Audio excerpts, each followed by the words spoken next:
Alhamdulillah wa kafa wa salatu wassalamu ala rasulillah mustafa wa ala alihi wa ashabihi wa man tabi'ahum bi ihsanin ila yaumiddin. Jamaah yang dirahmati Allah, sebelum kita mulai kembali pembahasan kitab Hilyah Thalibil Ilmi, saya ingin memberikan contoh. Jangan antum tafsirkan ini riya atau yang semacamnya, karena itu bukan tujuannya. Saya baru pulang dari perjalanan 1 minggu, Malang, Batu, Solo, terus berakhir di Jogja. Baru mendarat tadi, langsung ke sini. Sebagian ikhwan, kalau kita tanya, kemana antum kemarin? Kok tidak datang kajian? Dia bilang, Ustaz, masih baru safar. Ya sebenarnya safar bukan safar yang betul-betul capek. Menghilang dari kajian karena faktor misalnya ya safar. Saya tidak bisa samakan antara rasa capek saya dengan antum semua. Tapi maksud saya begini, para ulama dari zaman dahulu untuk mengejar ilmu mereka capek. Apa yang saya lakukan belum apa-apa. Kita dapat sebagian orang memang setelah dari safar lama terus dia ya istirahat. Banyak dari ustadz-ustadz yang tanya, antum kayak nggak ada capeknya. Teman-teman saya yang di luar Balikpapan biasanya bertanya, kok nggak ada capeknya? Apa rahasia suplemennya? Madu, batu soda? Kebetulan anak bukan penggemar batu soda, sudah hampir entah kapan terakhir kali saya makan batu soda. Bukan penggemar suplemen, tapi capek itu betul-betul tidak terasa dan terobati dengan mengajar, beraktivitas dalam dakwah, dalam ilmu. Dan saya berharap antum semua bisa demikian. Bukan karena dengan saya saja, dengan siapapun yang antum ambil ilmunya, antum harus punya semangat, tidak mengenal rasa lelah. Karena perjuangan kita dibandingkan para ulama di zaman dahulu belum apa-apa, sehingga kualitas ilmu kita dengan orang-orang terdahulu memang jadi tidak ada apa-apanya. Disebutkan oleh Ibnu Abi Hatim. Dia mengatakan perjalanan menuntut kami di zaman dahulu panjang, sulit. Kadang-kadang kami berjalan, zaman dahulu tidak ada kendaraan. Mereka mengatakan kami jalan kaki jauh, menuntut ilmu dari pagi sampai siang. Lalu kami pulang, sehingga suatu hari kami mampir ke sebuah pasar, ada ikan. Ikan itu kami beli berencana untuk dimakan setelah sampai di rumah. Sampai di tempat kami pulang, maka tidak ada kesempatan untuk memasaknya karena jadwal ngaji di tempat yang lain sudah datang. Akhirnya kami jalan, kami tinggalkan ikannya. Ketika kami kembali di sore hari, berencana untuk memasaknya, tapi karena waktu kajian sudah datang lagi, maka kami hanya dapat memasaknya setengah matang. Kami pun makan ikan setengah matang karena jadwal sudah menunggu. Adakah kita demikian? Diatur oleh jadwal. Jam segini saya harus ini, jam segini saya harus ini, jam segini kajian di sini, hari ini jam sekian di sini. Yang tidak bisa dikalahkan apapun kecuali betul-betul urgent. Tidak bisa dikalahkan dengan belanja. Tidak bisa dikalahkan hanya dengan anak merengek-rengek minta ke mall. Tidak bisa dikalahkan dengan permintaan istri untuk antar ke pasar. Kita harus demikian. Ini yang saya sampaikan pada minggu yang lalu. Tidak pantas kalau untuk seorang penuntut ilmu jadwalnya bisa digantikan dengan hal-hal yang bukan urgent. Beda kalau misalnya tiba-tiba orang tua nelpon, mama sakit, minta antar ke rumah sakit. Jelas dahulukan itu daripada ngaji. Tiba-tiba misalnya bapak jatuh dari kamar mandi, ngantar ke rumah sakit, jelas itu lebih didahulukan daripada ngaji. Adapun belanja, maka saya katakan ngaji setelah kajian isya baru antum pergi belanja, bisa.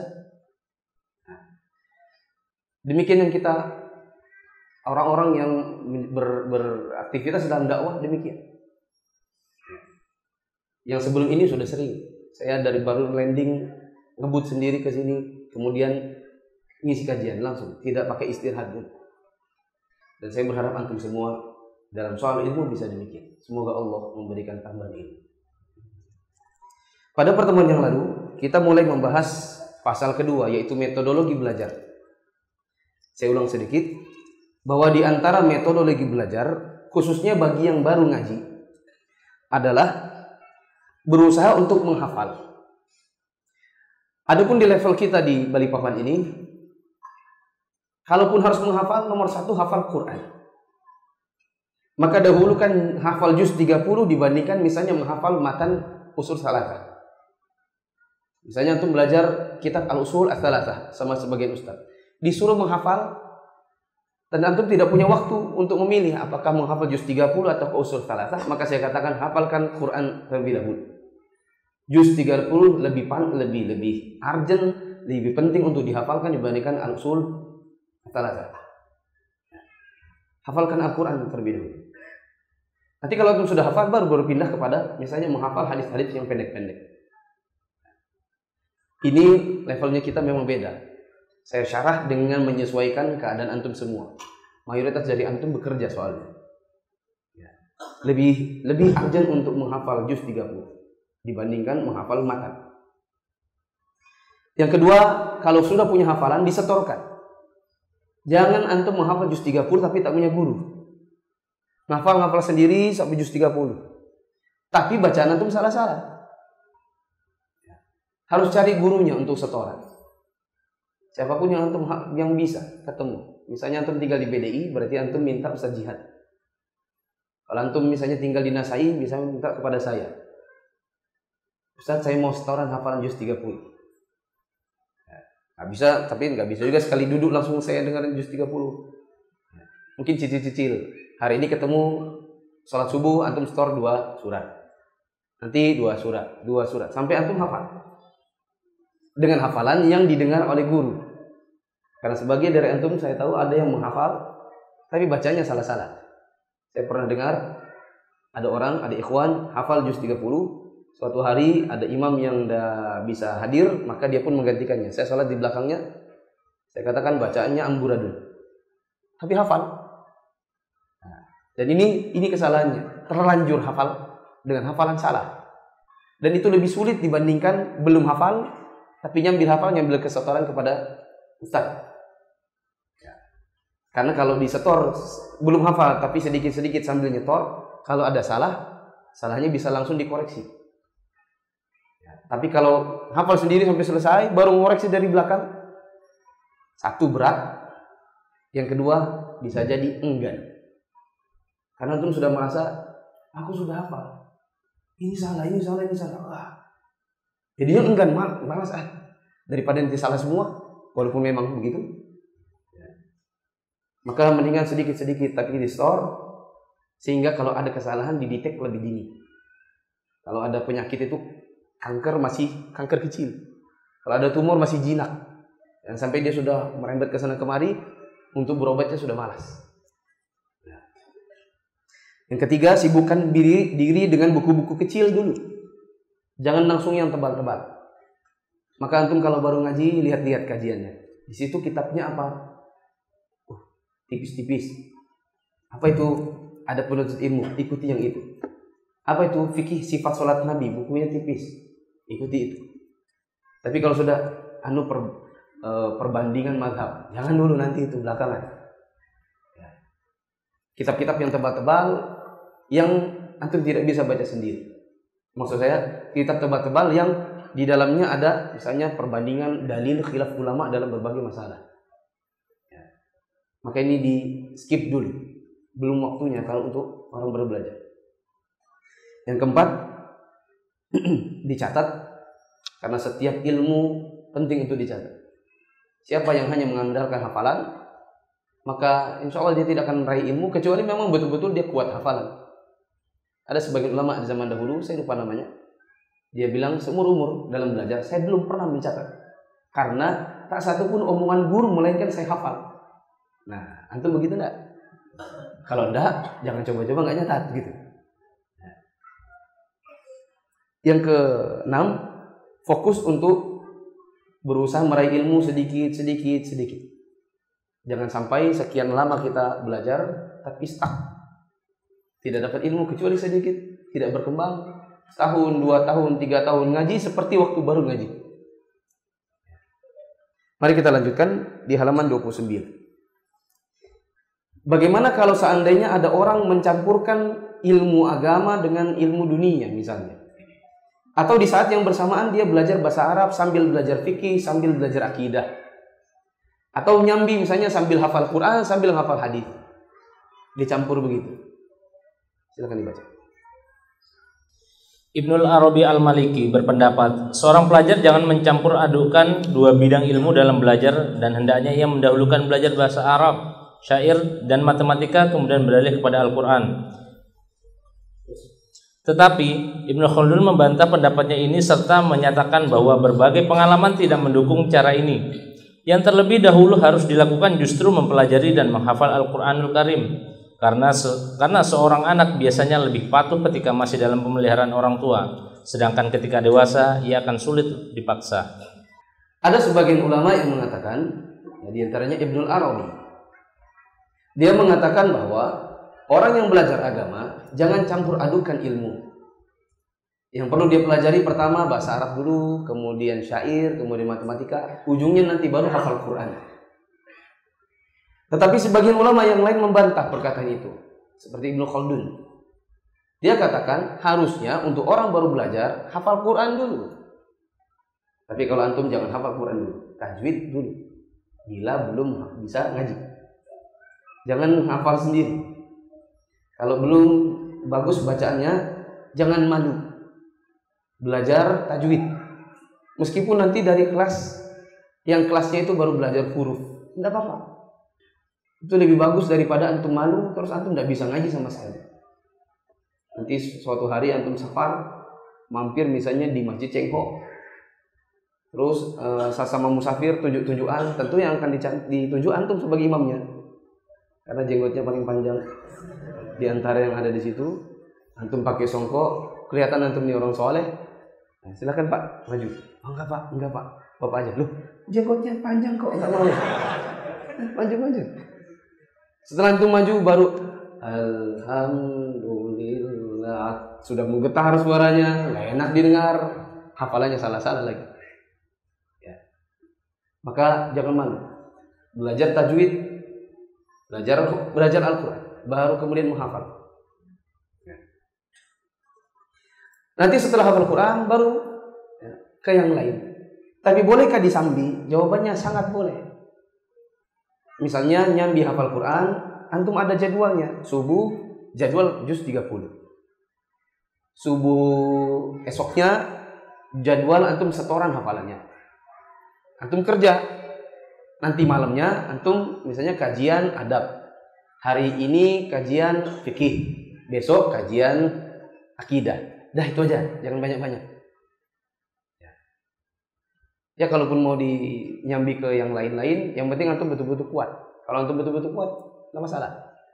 Kuat ini maksudnya memang cerdas. Ya. Nah. Terus? Adapun soal pengkombinasian pengajaran dua bidang ilmu atau lebih, maka hal ini berbeda-beda tergantung pada perbedaan tingkat pemahaman dan semangat murid. Tidak masalah menggabungkan beberapa pelajaran. Seperti kita dulu di sekolah, ya, sehari Senin kita pelajarannya 3. Waktu SMP belajarnya sudah 5. Waktu SMA sudah 6. Ya, mata pelajarannya, jadwal belajarnya sudah banyak. Karena memang mampu. Maka kalau mampu tidak mengapa. Kalau tidak mampu jangan memaksa. Mohon dipindahkan Nissan March Orange 1362 KO. Oh, dan pick up KT 8980. Dipindah kemana? Mungkin menghalangi jalan. Yang pick up ada?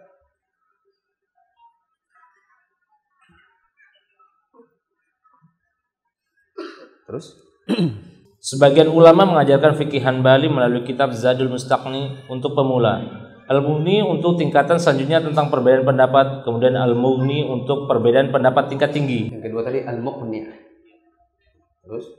Para murid di jenjang pertama tidak boleh duduk mengikuti pelajaran di jenjang kedua.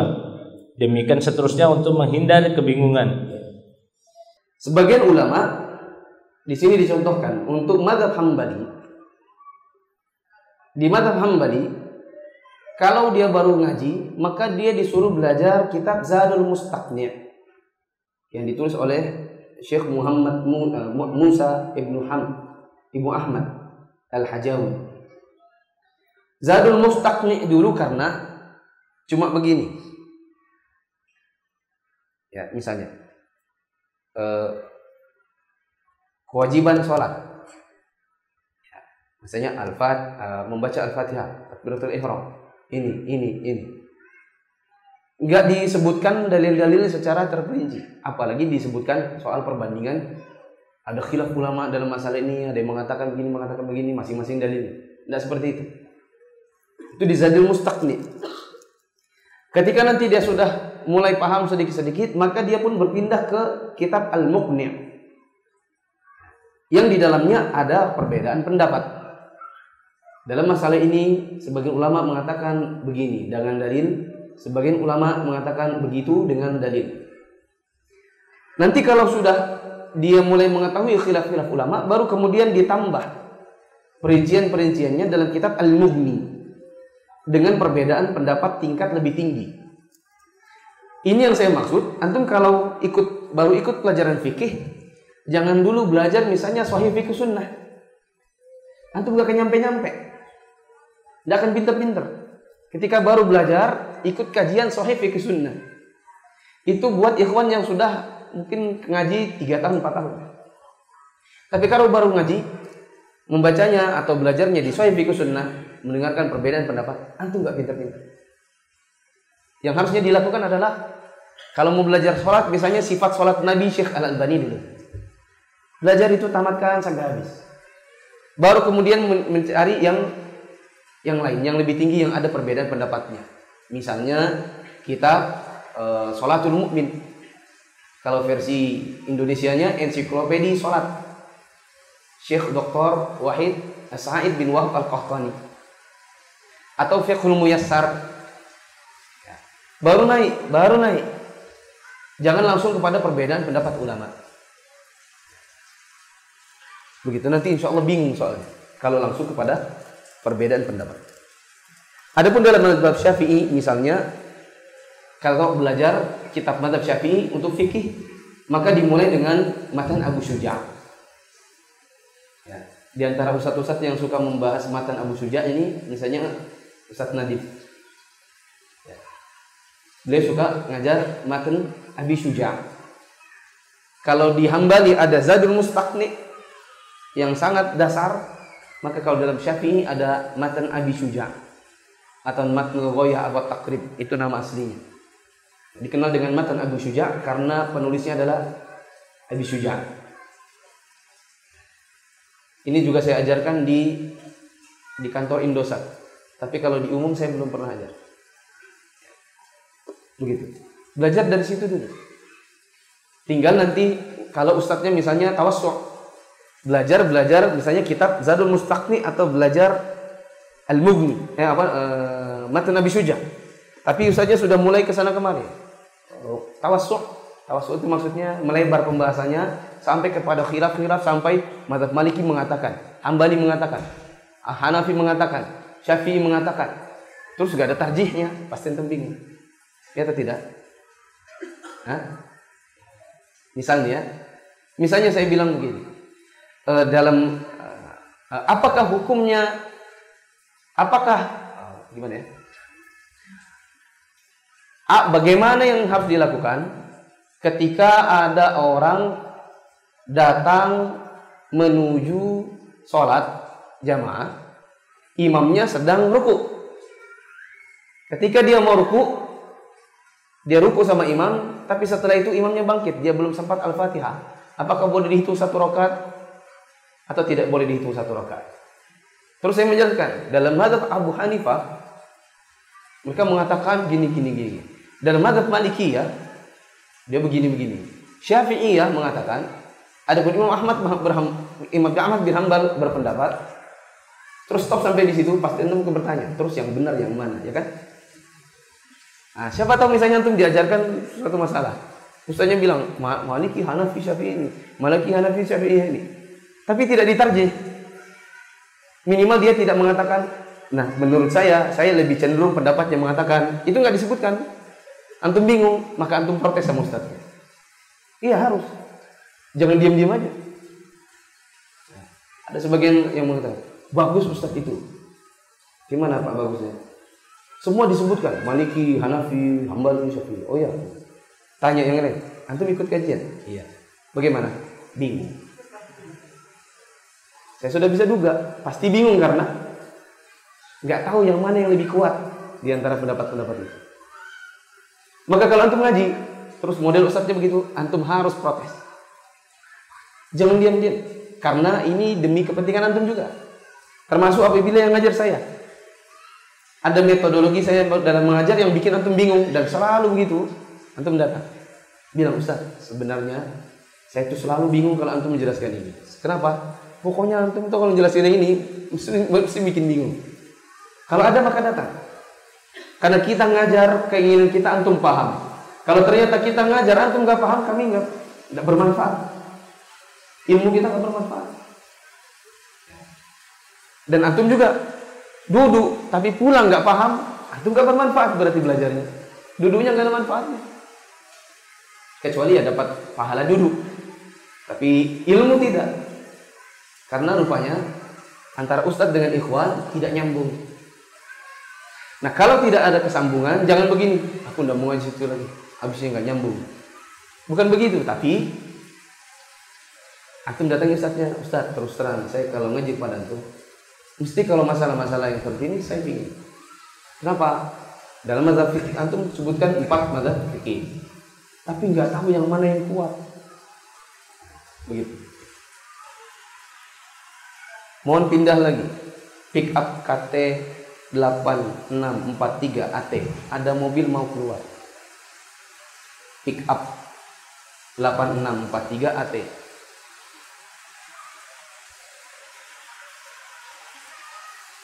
Terus. Ketahuilah, daftar buku mukhtasar maupun buku besar yang menjadi rujukan dalam menuntut ilmu di kalangan para syekh umumnya berbeda-beda antara satu kawasan dengan kawasan lain sesuai dengan perbedaan madhab, serta buku mukhtasar manakah yang dikuasai dan biasa dipelajari para ulama di kawasan tersebut dalam proses pendidikannya. Perlu kita pahami bahwa satu guru dengan guru yang lain mungkin gayanya beda. Maka jangan membanding-bandingkannya. Kewajiban antum bukan itu. Bukan begini, misalnya ngobrol sesama ikhwan. Aku suka ustadz ini karena dia kalau mengejar begini. Aku nggak suka yang itu karena dia kalau ngajar begitu. Bukan itu tugas antum. Tugas antum belajar. Kalau cocok, alhamdulillah. Kalau nggak cocok, nah nggak cocoknya kenapa? Nggak cocoknya kayak tadi itu Ustaz. Kalau dijelaskan nggak paham. Nah, nggak pahamnya karena apa? Karena ustadznya atau karena antumnya? Kalau kita tanya paham, mayoritas paham, ada satu yang bilang nggak paham, berarti itu bukan karena ustadznya, tapi dianya. Tapi kalau mayoritas ikhwannya bilang nggak paham, berarti ustadznya. Tugas antum bukan jelek-jelekan ustadznya, tapi datangi ustadznya dan memberi masukan. Ustadz, bolehkah request? Kalau bagaimana kalau kita belajarnya gini-gini Ustaz? Mohon maaf kalau salah, siapa tahu usul saya salah. Tapi bagaimana kalau Ustadz menjelaskan masalah itu, nanti di ujungnya ada, menurut saya lebih kuat yang ini karena. Itu antum akan bermanfaat bagi antum, bermanfaat bagi Ustadz. Nah, tapi jangan dibanding-bandingkan. Apalagi misalnya antum sudah terlambat. Orang sudah ngaji 3 tahun dengan kitab Sahih Fikih Sunnah, antum datang, antum coba hadir, kok jelimet ya. Antum keluar, antum bilang di sini nggak enak ngajinya. Masalahnya ribet. Masalah ini semua khilaf-khilafnya disebutkan. Yang salah bukan ustadznya, tapi antum salah pilihannya. Antum salah memilihnya. Antum cari kajian di hari yang sama, antum cari yang memudahkan antum untuk pertama kali belajar. Terus. Di sini kondisi juga berbeda-beda antara satu murid dengan murid lain, sesuai dengan perbedaan tingkat intelektual, pemahaman, kuat lemahnya bakat, serta tajam tumpulnya kecerdasannya. Di antara kita semua ini, yang di meja, yang di lantai, kita pemahamannya tingkatnya beda-beda. kecepatannya untuk menerima pelajaran itu pun beda-beda. Ada dari antum yang hanya dengar semuanya ditangkap. Ada dari antum yang tahunya nyata tapi nggak paham. Catatannya lengkap tapi kalau paham kurang. Ada nggak? Bisa tunjuk-tunjuk. Ada. Kan saya gurunya, maka saya tahu. Ada dari antum yang tipikalnya tahun dengar tapi nggak punya catatan. Ada dari antum yang tipikal catat semua, sampai kata-kata saya yang nggak harus dicatat catat semua, saking rajinnya. Tapi kalau tanya paham kurang, kecuali nanti baca dulu. Ada tipikal yang sambil dengar sambil nyatat, dia hanya mencatat yang penting. Oh ini penting, oh ayatnya ini. Quran misalnya surat Az-Zukhruf ayat 2. Oh, Az-Zukhruf ayat 2. Itu tok yang dicatatnya. Artinya enggak. Dia nyatatnya nanti di rumah. Dia buka mushaf baru catatnya. Ini gaya yang benar. Bukan mencatat semuanya. Tapi itu apa ayatnya? Al-Fatihah ayat 5. Al-Fatihah 5. Nanti di rumah baru nyalin. Bukan di sini. Ihdinas siratal mustaqim. Itu pun ihdina.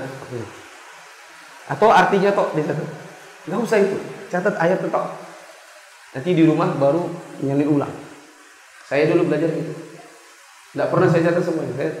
Ustaznya bilang misalnya la hadiyallahu bika rajulan khairun laka min humrin na'am. Saya enggak tulis semuanya. Saya hanya tulis la hadiyallahu bika rajulan. Tok titik. Nanti di rumah saya buka-buka kitab cari matanya seperti apa baru kita ulang. Hadis riwayat siapa baru nyari di buku-buku yang lain. Oh ini hadisnya gitu. Tapi sisanya mendengar fokus. Jadi kalau bagi saya hanya mendengar tanpa mencatat itu kurang. Mencatat tok tapi nggak paham itu juga kurang. Yang bagus adalah paham dan punya catatan.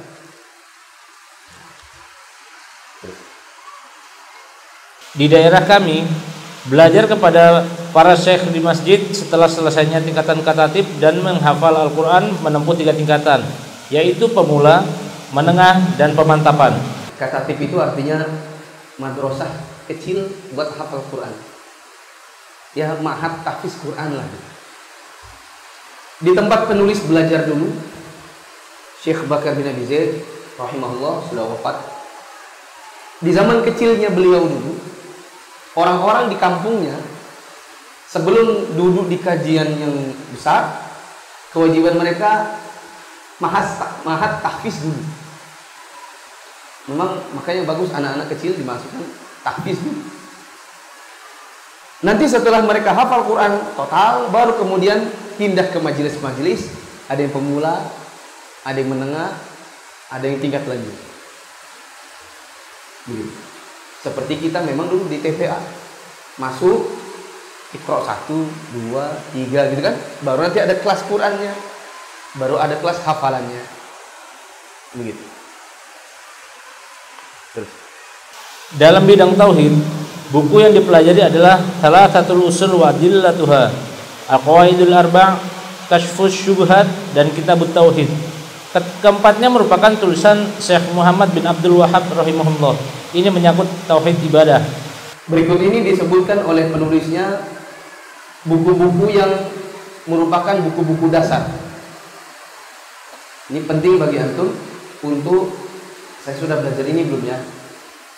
Meskipun mungkin nunggu ada kajiannya baru antum belajar. Tapi penting juga untuk punya dulu bukunya, meskipun belum ada kajiannya.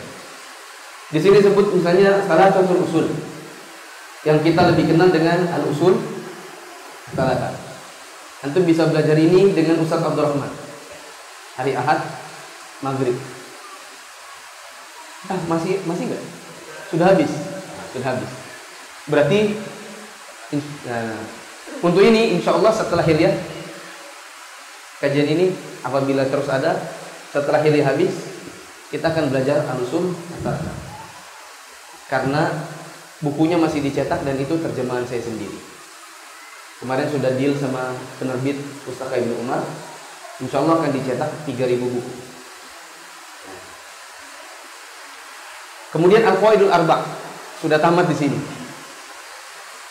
Kasyfus Syubhat saya belum pernah ajar karena memang buku ini isinya rudud, bantah-bantahan kepada para pelaku kesyirikan. Saya menganggap kalau di kajian ini belum pas. Kitab Tauhid, kalau ini banyak ustaz-ustaz yang mau ngajarin. Ini dalam masalah akidah. Kalau saya bisa tambahkan, perlu antum beli buku judulnya Al-Firqatun Najiyah. Al-Firqatun Najiyah. Sudah tamat dulu di Namiro. Bukunya judul Indonesianya Jalan Golongan yang Selamat. Tapi sudah tamat di Namiro. Tapi antum bisa beli. Kalau antum punya kuota banyak, antum bisa lihat di YouTube kajian saya. Saya nggak tahu udah berapa video itu. Berapa ya videonya? Nggak ingat. Pokoknya adalah video-videonya. Minimal ya 10 video, antum bisa ikuti. Ya. Tapi dulu mungkin ada 40 minggu kali. Pelajarannya mungkin 40 minggu. Bahkan lebih. Karena babnya saja 53 atau 52.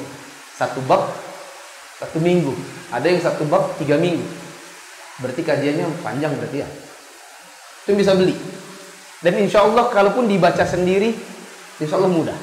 Karena bukunya satu babnya ringkas-ringkas. Itu penting sekali. Saya sangat rekomendasi buku itu. Al-Firqatun Najiyah. Kalau antum mau yang agak besar dan meskipun tebal tetap mudah. Dalam bidang akidah, saya pun rekomendasi untuk sangat rekomendasi untuk punya. Yaitu bukunya Ustadz Yazid. Judulnya Syarah Aqidah Ahlussunnah wal Jamaah. Ini sedang dibahas oleh Ustadz Abdurrahman di Istiqlal di hari Ahad subuh. Dulu di Istiqomah hari Jumat malam. Saya belum tahu kapan saya ngajar buku itu, tapi buku itu sangat recommended. Dulu saya pernah ajarkan itu di PTHR tahun 2008. Antum waktu itu mungkin masih suka nongkrong di jalanan kali ya. Gitu. Dan 2008 Syarah Aqidah Ahlussunnah wal Jamaah. Kemudian dalam bidang tauhid asma wa sifat adalah al-aqidah al-wasitiyah, al-hamawiyah dan at-tadmuriyah. Ketiganya tulisan Syekhul Islam Ibnu Taimiyah rahimahullah. Lalu at-tahawiyah dan syarahnya. Ini buku-buku ringkas tentang pelajaran tauhid asma wa sifat. Buku yang lain misalnya Lum'atul I'tiqad ila Sabili Rasyad. Buku yang lain misalnya Al-Qawaidul Muthla tulisan Syekh Al-Utsaimin.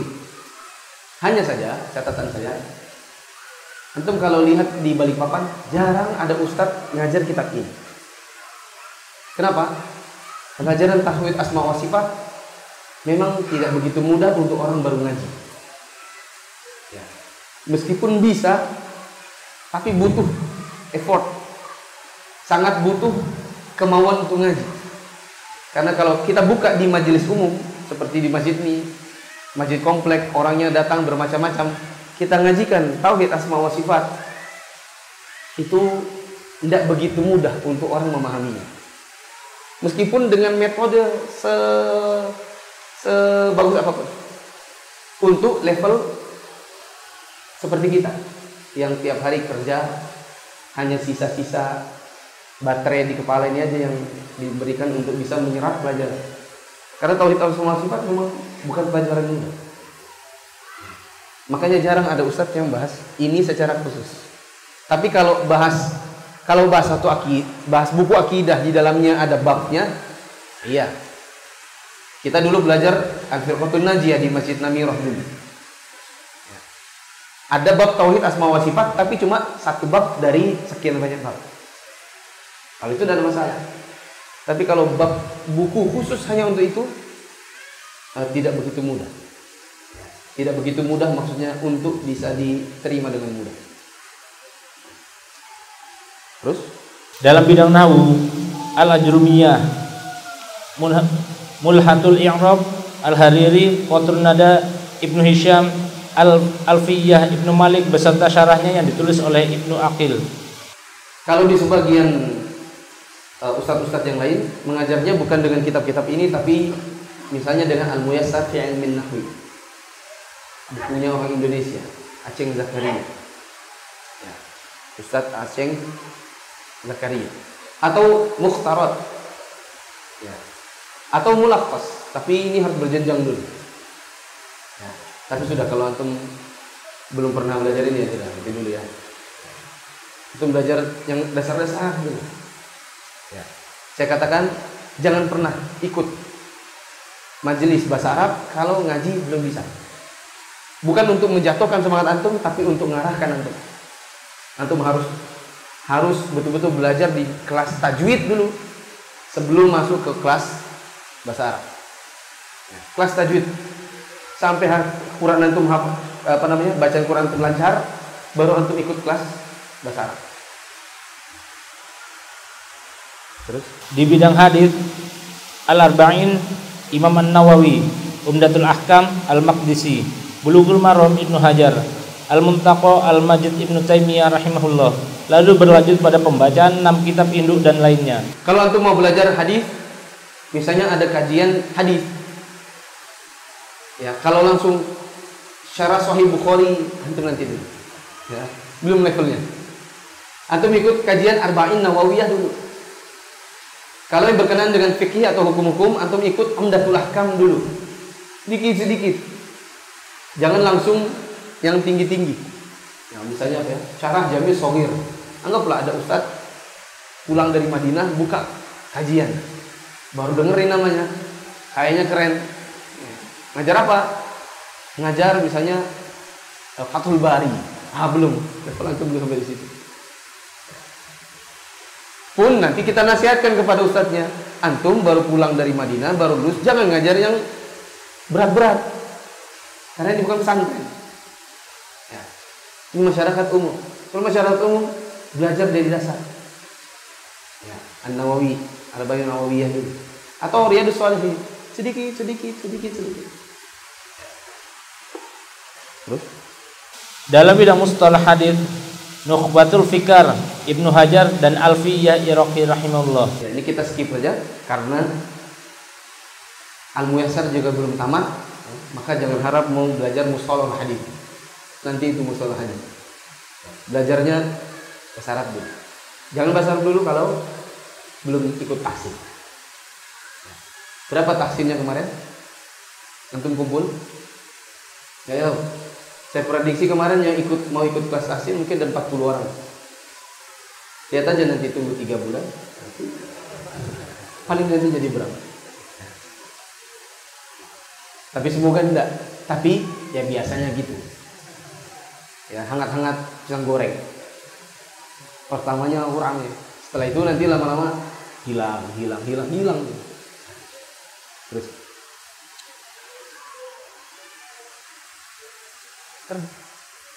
dalam bidang fikih misalnya Adabul Masyi ila Shalah Syekh Muhammad bin Abdul Wahhab, Zadul Mustaqni Al-Hijawi rahimahullah, atau Umdatul Fiqih. Umdatul Fiqih ini sudah saya tamatkan di TIS, kantor TIS. Hampir 2 tahun kita ngaji pakai butuh Umdatul Fiqh. Alhamdulillah tamat. Terus kemudian Al-Mughni untuk perbedaan pendapat dan Al-Mughni untuk perbedaan pendapat tingkat tinggi. Ketiganya tulisan Ibnu Qudamah Al-Maqdisi rahimahullah. Umdatul Fiqh, Al-Mughni, Al-Mughni, Al-Kafi, itu semua penulisnya sama. Al-Muwaffaq. Dalam bidang usul fikih Al-Waraqat Al-Juwaini rahimahullah dan Raudatun Nazir. Kalau antum sudah ikut kelas bahasa Arab, alhamdulillah sudah mulai bisa baca kitab dulu sedikit-sedikit. Pelajarilah usul fikih. Kalau antum belajar usul fikih, insya Allah antum seperti lagi membuka pintu rumah. Antum nggak kehujanan, antum nggak akan kepanasan. Membuka pintu rumah, masuk berteduh dari kejahilan. Ya. Karena antum kalau tidak bisa usul fikih, insya Allah selamanya akan nanya, Ustaz, apa hukumnya gini? Apa hukumnya gini? Apa hukumnya ini? Mesti nanti tanya terus karena formulasinya nggak ada. Seolah-olah misalnya ini, misalnya ya, rumus tabung. Rumus tabung apa ya? Hah? Pi kali apa ya? Jadi lupa aja. Pi R kuadrat kali tinggi, ya kan? Ya kan enggak? Nah, Pi R kuadrat kali tinggi itu formulasi. Antum mau mengukur berapa volume drum ini? Antum mau berapakah volume gelas ini? Berapakah air yang ada di tabung ini? Berapakah air yang ada? Antum bisa ngitung sendiri, nggak harus tanya. Karena antum punya rumus. Nah, untuk masalah-masalah fikih rumusnya ada di usul fikih. Tapi kalau antum sudah bisa baca kitab bulur, atau antum sudah pokoknya pernah belajar bahasa Arab, sudah banyak tahu apa itu isim, maksud fi'il, apa itu huruf, apa itu mansub, apa itu marfu, al-majrur. Kalau belum itu, lupakan belajar usul fikih. Nanti dulu, jangan itu dulu. Kalau belajar usul fikih, maka ini al-warqat, atau kalau saya rekomendasi al-usul min ilmi al-usul, karya Syekh Muhammad bin Shalih Al-Utsaimin. Itu lebih mudah. Terus dalam bidang faraid, Ar-Ruhabiyah beserta beberapa syarahnya dan Al-Fawaid Al-Jaliyah. Terus itu dalam bidang faraid, tapi itu al-faraid ilmu waris. Terus dalam bidang tafsir ada tafsir Ibnu Katsir rahimahullah. Dalam usul tafsir, kalau dalam tafsir bisa tafsir Ibnu Katsir. Tapi belilah yang ada tahqiqnya, yang sudah disaring dari hadis-hadis lemahnya. Seperti misalnya tafsir Ibnu Katsir terbitan pustaka Imam Syafi'i kalau versi Indonesia ini. Jangan beli tafsir Ibnu Katsir yang terbitan umum. Tapi beli terbitan yang sudah ada tahqiq. Tahqiq itu sudah ada editor ahlinya. Oh ini dhaif, maka dibuang. Oh ini tafsir Ibnu Katsir, ini hadisnya lemah, dibuang. Beli yang versi tahqiq. Jangan yang umum, karena yang umum itu campur-campur. Terus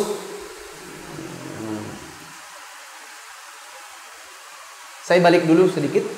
Kalau untuk fikih tadi, tidak harus antum matan Abu Syuja, apalagi Zadul Mustaqni, dan saya belum lihat ada terjemahannya.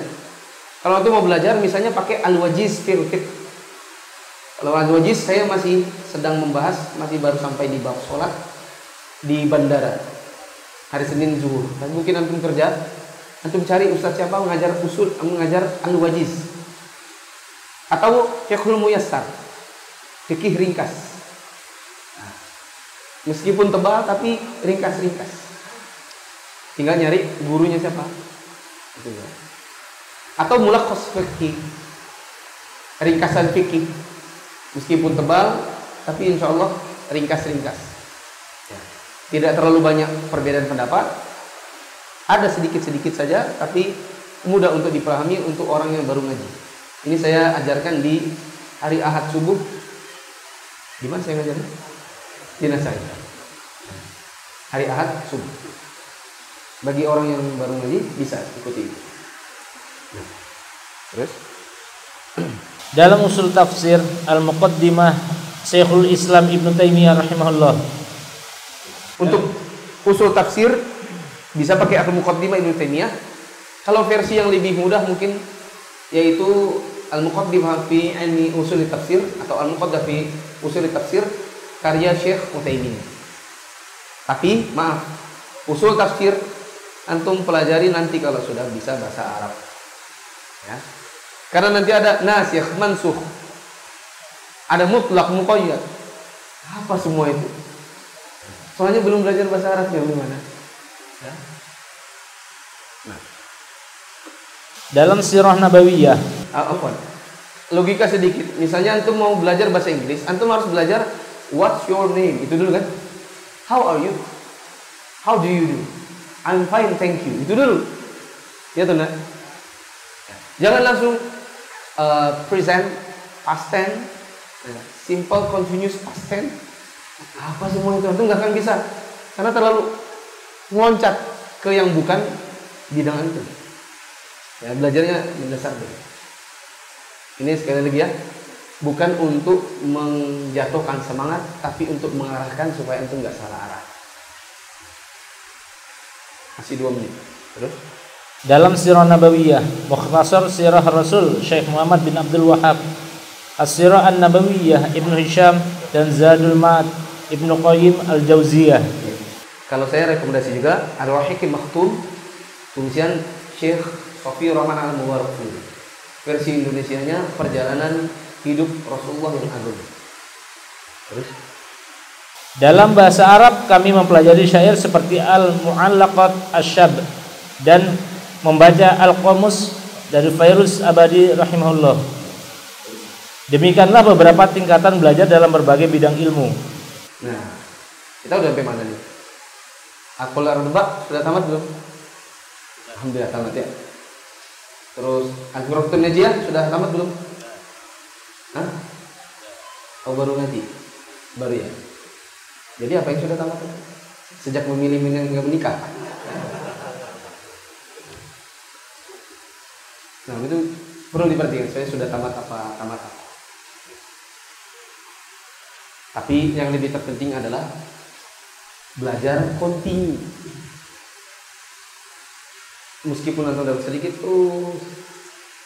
terus yang juga penting adalah waktu antum nambah ilmu, terus antum jadi lebih berilmu.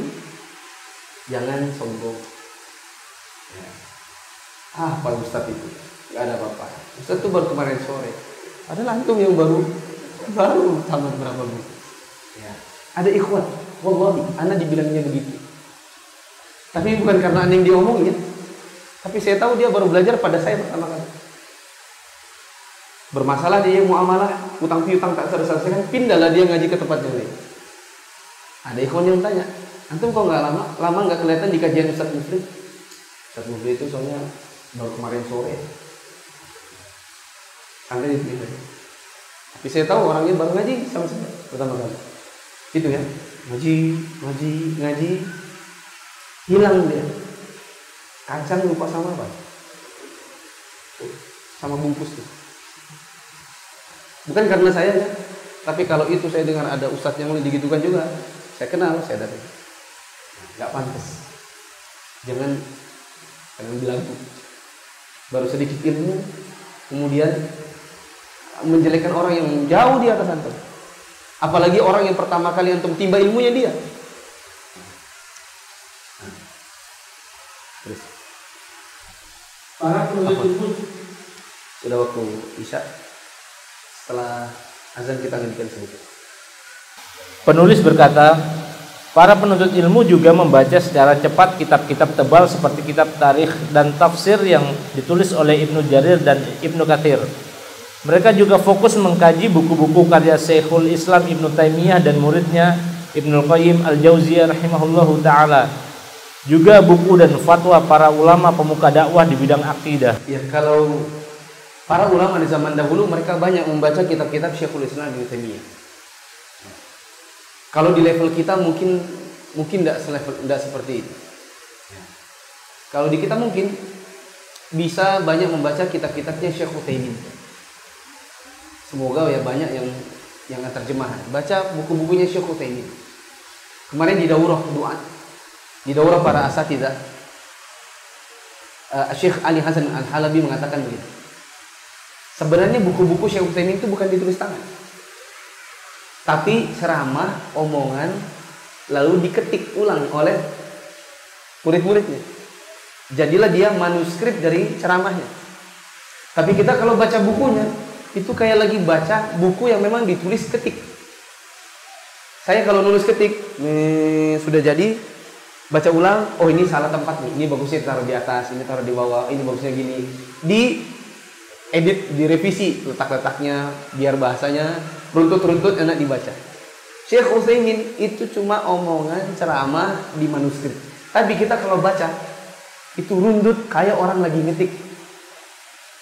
Maka Syekh Ali mengatakan, saya belum ketemu dengan orang yang seperti Syekh Utsaimin. Yang saya katakan, kata Syekh Ali, saya katakan beliau itu menulis dengan lidahnya, saya tambahkan, dan tintanya ludahnya. Kenapa? Beliau kayak nulis, bukan ngomong. Di mana omongannya itu runtut seperti orang nulis. Maka baca bukunya seperti nulis betulan, nulis sendiri, bukan ceramah di transkrip. Maka untuk kalau punya lihat mampir ke toko buku siapa Ustaz Abdurrahman, toko buku antum lihat ada kitab Syekh Utsaimin, ada duit, saya rekomendasi beli. Apapun bukunya. Dan perlu antum tahu, saya ceritakan dikit. Jadwal terakhir saya sebelum saya keluar dari Saudi menuju Indonesia, saya selesai S2, saya berencana pulang ke Indonesia dan nggak balik lagi. Disebut dengan final exit, al-khuruj nihai. Seminggu 2 minggu menjelang khuruj nihai, menjelang saya keluar dari Saudi pulang ke Indonesia, saya punya agenda banyak. Di antara agenda terakhir adalah nyetir sendiri ke kota Unaizah, tempatnya Syekh Utsaimin. Untuk apa? Beli seluruh bukunya Syekh Utsaimin. Maka di rumah saya ada seluruh bukunya Syekh Utsaimin, ada seluruh CD-CD-nya Syekh Utsaimin. Tapi dalam bahasa Arab. Maksudnya kalau antum mau pinjam, ya enggak apa-apa kalau mau pinjam, tapi harus bisa bahasa Arab. Takutnya antum jadikan bantal kalau bawa pulang. Gitu. Saya itu jadi agenda, nyetir sendiri sama istri 5 jam kalau naik bis, karena saya nggak kuat nyetir 11 jam baru sampai, karena dikit-dikit ngantuk tidur 11 jam. Alhamdulillah waktu sampai di sana ada orang Saudi. Dia bilang, "Muflih, kamu di mana?" "Saya di Unaizah." "Oke, saya ke situ." Dia datang dari kota yang lain. Terus nemeni ke ada gedung bentuknya buku. Bentuk itu buku. Itu yayasannya Syekh Utsaimin. Di situ dijual seluruh buku-bukunya Syekh Utsaimin. Nah, terus saya disuruh, "Kamu yang mana?" "Saya pengen betul semuanya, tapi saya nggak punya duit." Terus dia bilang, "Sini ku temani." Kami naik ke atas ke direkturnya anaknya Syekh Utsaimin. Dia bilang, "Itu teman saya, Syekh, ini namanya Muflih, saudara kita dari Indonesia, dia mau pulang ke Indonesia, bekali dia buku-buku." Dia bilang, "Nih 500 real, tapi dalam catatan, kasih akhi ini buku senilai 500 real." Turunlah kami, turun 500 real. Terus saya tanya sama penjaganya, "Ini kalau semuanya saya beli berapa real?" 2.800. Wah, banyak juga ya. Yang dampingi bilang, "Ku tambahin 2.300. Jadi 2.300, 500 gratis. Jadi semua bukunya Syekh Utsaimin saya bawa pulang. Kargo 1,2 ton. Bayangkan saja. Maka untuk kalau jalan-jalan ke toko buku, ada lihat buku terjemah punya Syekh Utsaimin, saya sarankan beli. Terus. Demikianlah dulu waktu kami sangat padat dengan kegiatan menuntut ilmu dan kajian ilmiah.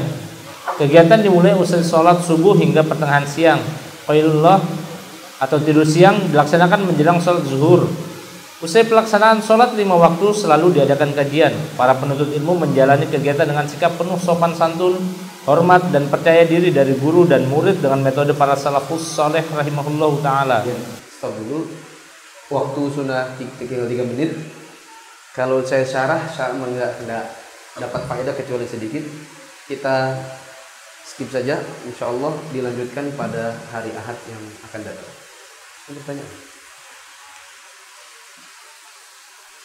Pertanyaan. Assalamualaikum Ustaz. Waalaikumsalam warahmatullahi wabarakatuh. Apa hukumnya memajang kaligrafi di rumah atau masjid?